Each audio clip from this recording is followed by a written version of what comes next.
I started this picture a couple of weeks ago. I just drew the outline of the Tree of Life and then left it, and I didn't really know where it was going. And it was quite funny because I had like different feelings about this. Like, I think I was like a little bit scared. I know it sounds crazy to think that you're having conversations with yourself, but I was like, well, what are you worried about? Like, it's not like you're going to summon anything just by painting a picture, right?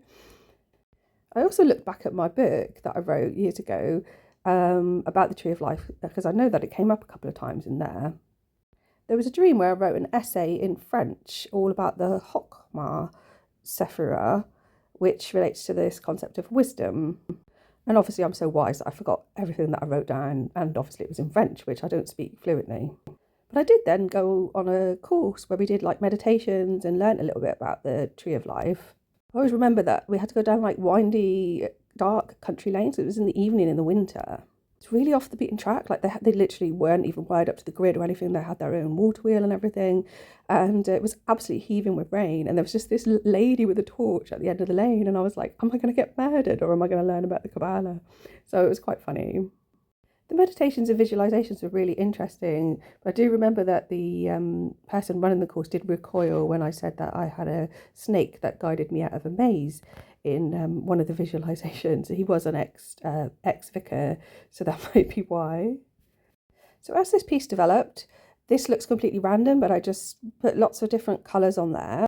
And that was really just to let go, just so that I didn't worry about that it was actually the Tree of Life, but also to see what shapes or anything might have been forming.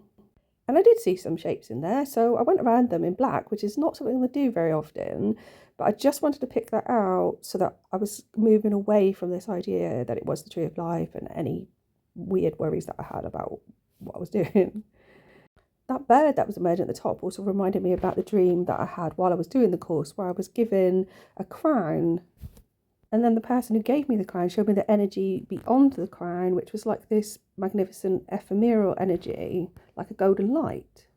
But the same person then showed me the energy beyond that, which was I was completely in awe of when I woke up. I emailed the tutor who explained that he hadn't covered that part in the course, but it's the Ein Sof Or and this idea of the limitless light. Anyway, my next step was to take the black outline and to add some different colours and see how it feels, and then that's based on what it looks like. I'm not entirely sure this is finished yet, but I do have a sense of completion, so I'm going to leave it like this for a little while and then see what happens. Thanks for listening, and please like and subscribe.